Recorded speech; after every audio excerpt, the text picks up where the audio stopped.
Hi, this is Nahid Khan. एक बार फिर से आप लोगों के सामने हाजिर है एक नई वीडियो के साथ में।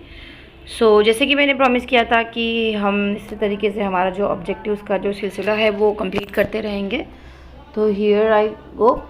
चलिए फिर ज़्यादा टाइम वेस्ट नहीं करते हैं और हम आगे का लेक्चर जो है वो स्टार्ट करते हैं। लास्ट लेक्चर में हमने कंप्लीट किया था यहाँ तक till expansion of supply, correct. अब नेक्स्ट हम देखते हैं 11th one is perfect competition. अगर आप देखोगे तो ये वन ऑफ द फीचर है free entry and exit. Here you can see barriers to entry में आप लोग मोनोपोली भी लिख सकते हो और ओलिगोपोली भी लिख सकते हो। अगर आपको याद है तो आप लोग स्लैश करके दोनों लिख दो सेफर साइड के लिए। लेकिन अगर आप मोनोपोली लिखते हो या ओलिगोपोली लिखते हो तो भी आपको रॉन्ग नहीं मिलेगा, आंसर करेक्ट होगा, ठीक है। देन है अगेन फीचर ये मोनोपोली जो है प्राइस डिस्क्रिमिनेशन होता है। मोनोपोली में प्राइस डिस्क्रिमिनेशन का मतलब होता है student charging the different prices different customer. एक ही प्रोडक्ट के लिए, सेम प्रोडक्ट के लिए आप अलग अलग कस्टमर को अलग अलग चार्ज कर सकते हो। मोनोपोली का मीनिंग आई होप आप लोगों को पता होगा, सिंगल सेलर। बेसिकली मोनोपोली जो होता है वो पूरी मार्केट को कंट्रोल करता है। अगर नहीं समझ में आ रहा तो मोनो मतलब सिंगल होता है, पोली मतलब सेलर होता है। तो आप इमेजिन करो कि आप डॉक्टर हो, ठीक है, और एक पर्टिकुलर एरिया में ये एरिया है, ठीक है। आप इकलौते डॉक्टर हो तो आपको भी पता होगा कि सारे जो पेशेंट हैं वो पर्टिकुलर एरिया में आपके पास ही आएंगे, क्योंकि उनके पास ज़्यादा जो है ऑप्शन अवेलेबल नहीं है। तो जब वो आपके पास आएंगे तो आपके ऊपर है कि आप किस पेशेंट से कितना चार्ज कर सकते हो और इवन कितना ज़्यादा चार्ज कर सकते हो, ठीक है। तो ये छोटा सा एग्जाम्पल था। प्रोडक्ट डिफ्रेंशिएशन के लिए मैं बता दूं आपको, मोनोपोलिस्टिक कंपटीशन जो है उनमें प्रोडक्ट डिफ्रेंशिएशन होता है। आप बोलोगे कि मिस ये क्या होता है? तो प्रोडक्ट डिफ्रेंशिएशन मतलब कि आप as you we know that के मार्केट में अगर मैं कहती हूँ टूथपेस्ट, ठीक है, तो इतने सारे टूथपेस्ट अवेलेबल है। सोप तो दुनिया भर के सोप जो है वो अवेलेबल है। तो मैं खुद के प्रोडक्ट को कैसे, अगर मैं कहती हूँ नूडल्स, तो नूडल्स में भी कितने सारे जो वैरायटीज़ है वो अवेलेबल है। मैं अपने प्रोडक्ट को कॉम्पिटिटर के प्रोडक्ट से कैसे डिफ्रेंशिएट करूँगी, वो होता है प्रोडक्ट डिफ्रेंशिएशन। एग्जाम्पल का अगर ले लोगे तो जैसे कि मैगी है, तो मैगी ने खुद को कैसे बताया कि 2 मिनट्स मैगी जो है वो 2 मिनट में बन जाती है। फिर नॉर ने कैसे बोला है, नॉर कहता है कि वो सूपी नूडल्स है, ठीक है। और फिर पतंजलि अगर लोगे तो पतंजलि कहता है कि वो आटा नूडल्स है, लाइकवाइज। तो वो लोग क्या कर रहे हैं, डिफ्रेंशिएट कर रहे हैं एक दूसरे को। तो ये जो फीचर होता है स्टूडेंट वो मोनोपोलिस्टिक जो कंपटीशन होता है उस टाइप्स ऑफ मार्केट में होता है, ठीक है। फिर ये 6 चैप्टर से अगेन करंट ईयर प्राइस जो है वो P1 को करंट ईयर प्राइस से मतलब डिनोट किया जाता है। वैसे स्टूडेंट बेस ईयर को P0 से डिनोट किया जाता है। अब मैं बताती हूँ क्या करंट ईयर है और क्या बेस ईयर है, इसका कंसेप्ट मैं आप लोगों को बताती हूँ।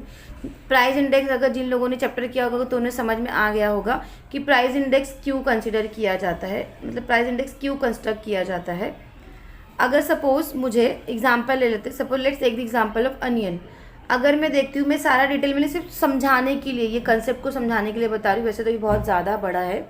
फिर भी अगर सपोज़ मुझे देखना है कि अनियन का प्राइस अभी सपोज़ ये हमारा 2022 है और मुझे इस प्राइस को 2018 से कंपेयर करना है, ठीक है। तो मैं आपको बता दूँ ये जो 2022 होगा, ये जो होगा वो मेरा करंट ईयर होगा। तो इसे मैं किससे डिनोट करूँगी,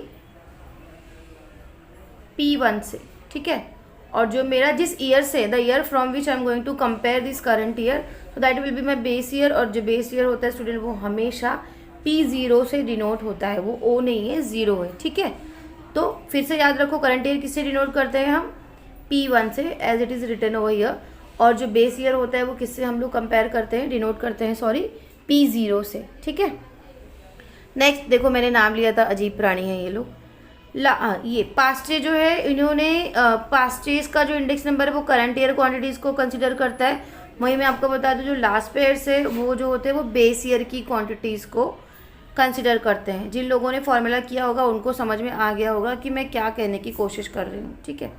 नेक्स्ट है हमारा, अगर आप ये देखोगे GNP का फॉर्मूला दिया हुआ C+I+D नेशनल इनकम चैप्टर से, X minus M plus R minus P। C stand for consumption expenditure, I stand for investment expenditure, G stand for government expenditure, X minus M होता है आपका import, X stand for export, M stand for import, minus करके जो भी होगा वो आपका international earnings होगी।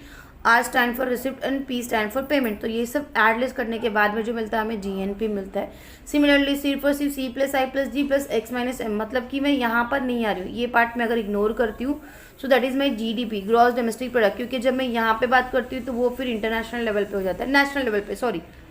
और ये जो होता है तो ये GNP हो गया, और ये जो होगा ये मेरा डोमेस्टिक लेवल पे होगा, तो ये हो जाएगा हमारा GDP। तो ये GDP का फॉर्मूला है। ओके, देन है इनकम मेथड। मैं आपको बता दूं ये निक नेम है, मतलब कि इनकम मेथड को हम लोग फैक्टर कॉस्ट मेथड भी कहते हैं।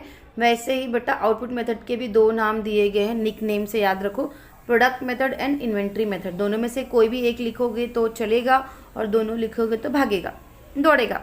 ठीक है, नेक्स्ट है हमारा, ये देखिए ऑप्शनल फंक्शन। अभी हम लोग आ गए हैं नेक्स्ट चैप्टर में।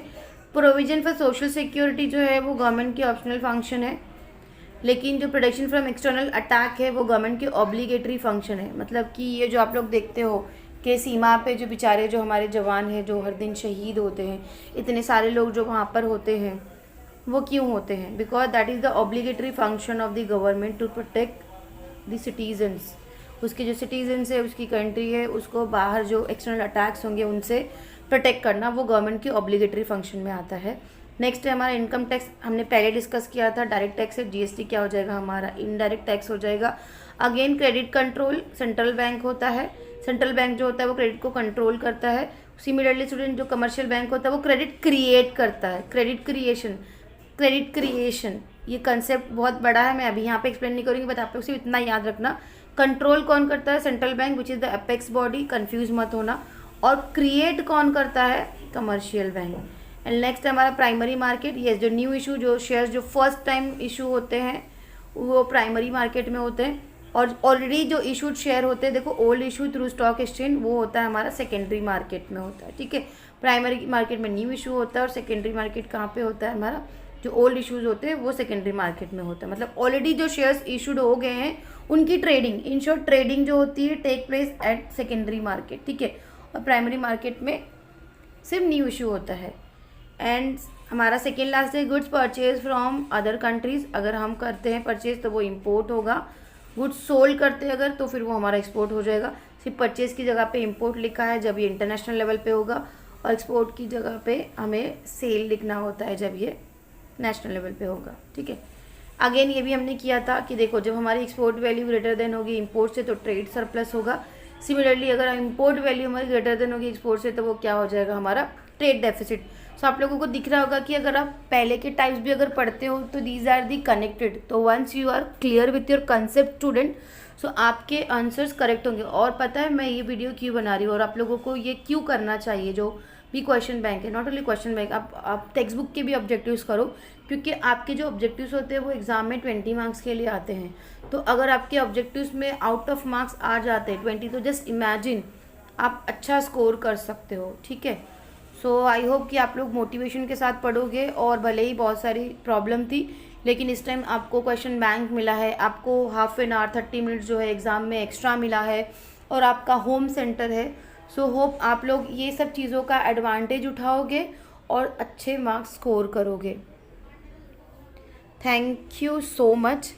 आप लोग प्लीज़ हमारी वीडियोस को देखते रहें और अपने फ्रेंड्स के साथ में शेयर करते रहें, और अगर आप लोगों को हमारी वीडियोस पसंद आ रही है तो हमारे चैनल को सब्सक्राइब करना ना भूलें।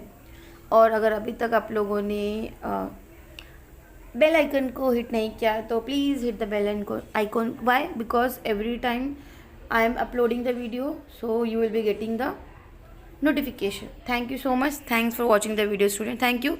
See you in the next video.